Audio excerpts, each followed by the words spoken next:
buwan, inilapit sa amin ni Ray, isang nursing student, ang batang ito. Si John Jeric, tinatayang 13 years old, nakita raw niyang palakad-lakad sa may Cubao Station ng MRT. At dahil tila naliligaw, hindi na nag-atubili pa si Ray na ilapit si John Jeric sa aming tanggapan. Na-observe ko siya kung saan pupunta. Hindi niya alam kung saan siya bababa. So, umakyat po kami ng Guadalupe, papunta doon sa kapila, yung parang mall doon. Tapos yun, paikot-ikot lang siya doon. Papasok na raw siya noon sa ospital nung nakita niya ang nasabing bata na animoy nagmamakaawa sa isang matandang babae. Basta umiiyak siya sa teller sa MRT kasi hindi siya nabibigyan ng ticket. Binigyan na lang siya ng babae. Nung pinausap niya, nag-Guadalupe daw siya. At dahil nagmamadali ang matanda, sa kanya na ito inihabilin. Pero nahirapan si Ray na kausapin ang bata. Saan tayo sasakay dito? Tapos sabi niya, boo. Sabi ko, ano yung boo? Bus. Sabi niya, oo, bus. Tapos sakay tricycle. O saan tayo bababa? Pag nakasakay tayo ng bus, hindi siya makasagot. At dahil may kaugnayan sa medisina ang kurso ni Ray, sa unang tingin pa lang daw, alam na niyang isang special child si John Jeric. Ito pa nga ang naging dahilan para tumindi pa lalo ang pagnanais ni Ray na matulungan ang bata. Malapit ako sa mga special children. Wala akong kamag-anak kapatid. Pero graduate kasi akong psych. So bukod sa, ang dream ko talaga is mag-aral ng special ed or early childhood development. Pero napunta ako sa nursing. At dahil may kapansanan sa pag-iisip si John Jeric, minarapat niyang huwag itong ihabilin sa kung kani-kanino. Unlike yung kumatanda yung nawawala or bata na matino yung pag-iisip, kahit pa paano may alam yan, pangalan ng nanay, tatay, siya wala. So ayoko siyang pabayaan. Meme? Sino? Bulol si John Jeric, pero malinaw naman niyang naisusulat ang kanyang pangalan at may isinulat din itong numero. Nung unay inakala namin na ito na ang kanilang phone number sa bahay. Pero 4558. Ang mali yung number. Mali nga yung number. sinubukan din naming tawagan ng ilang istasyon ng pulis malapit sa lugar kung saan nawala ang bata. Kaya naman sinadya na namin ang pinakamalapit na police station para i-report ang pagkawala nito.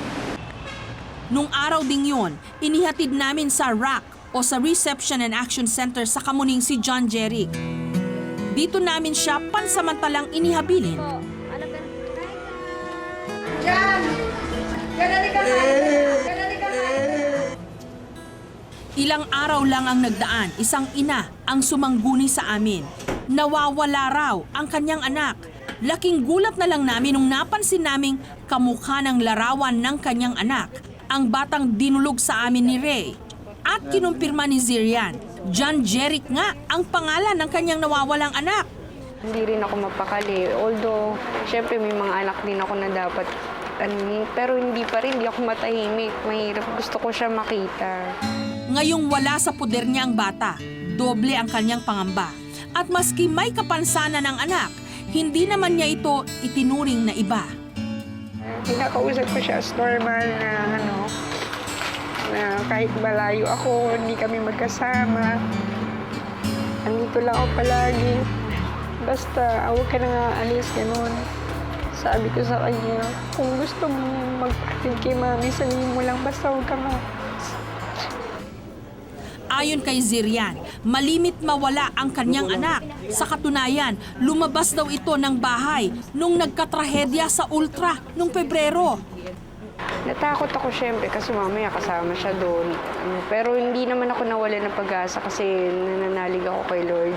Nagpe-pray talaga ako na makita.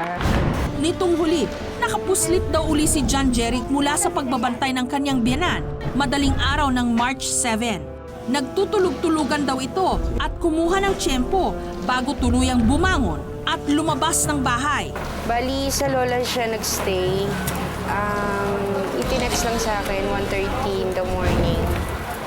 Nakalabas ang bahay, tapos Sumakay siya ng jeep from Pasig hanggang Rotonda. Hindi na namin hinayaan pang tumakbo ang mga sandali. Dali-dali na naming sinamahan si Zirian sa rack kung saan namin pansamantalang inilagak ang kanyang anak. Hindi ko maintindihan, alam mo yun, kinakabahan, ininervyos. Gusto ko siya makita na kasi ilang araw na nawawala. Samantala, nadatnan naming maaliwalas ang mukha ni John Jeric. Tila walang kamalay-malay na may paparating siyang bisita.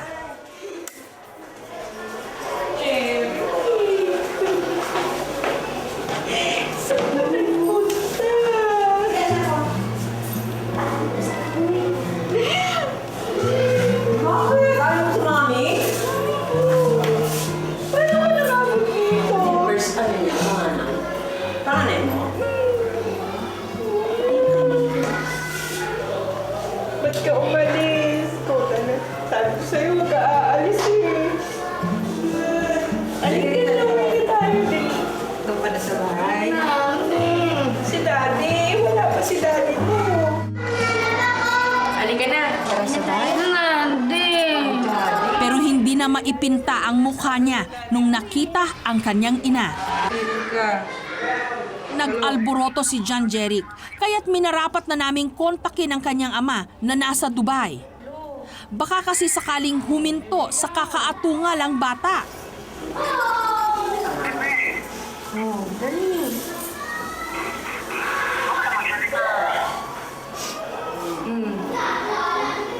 Sabi mo doon, uuwi na.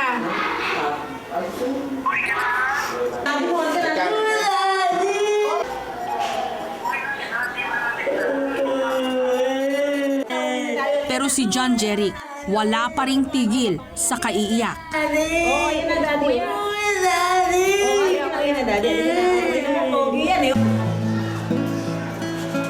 Habang inaayos ni Zirian ang mga papeles sa pag-uwi ng kanyang anak, tsumempo naman ang mga bata sa loob ng rack.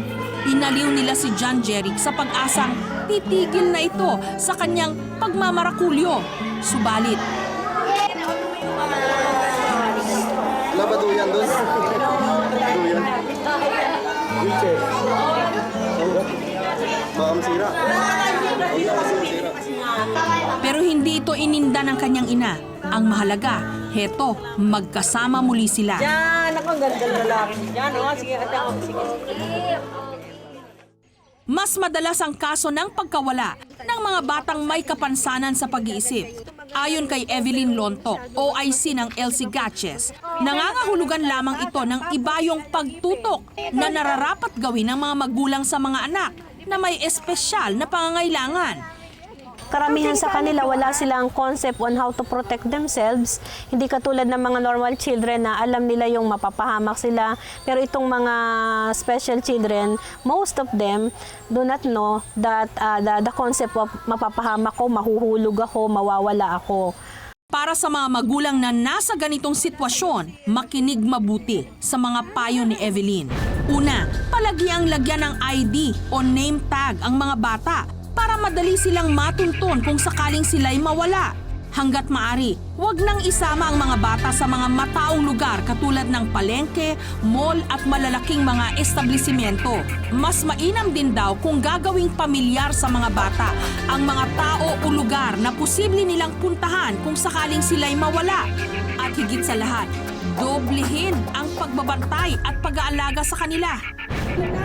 Para kay Zirian, muling nabuhay ang kanyang pamilya sa pagbabalik ni John Jeric. At sa pagkakataong ito, hihigpitan na raw niya ang pagbabantay sa pinakamamahal niyang anak. Pero sana, ito na ang kahuli-huliang pagkakataon na mawawalay sa kanya si John Jeric.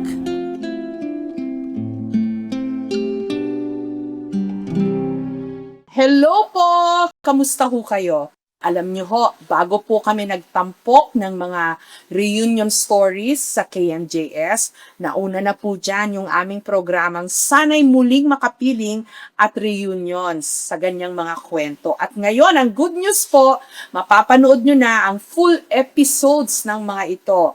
Mag-subscribe lamang po sa GMA Public Affairs YouTube channel at ganun din po sa GMA Public Affairs Facebook account. Kita-kita po tayo at mabuhay po ang mga pamilyang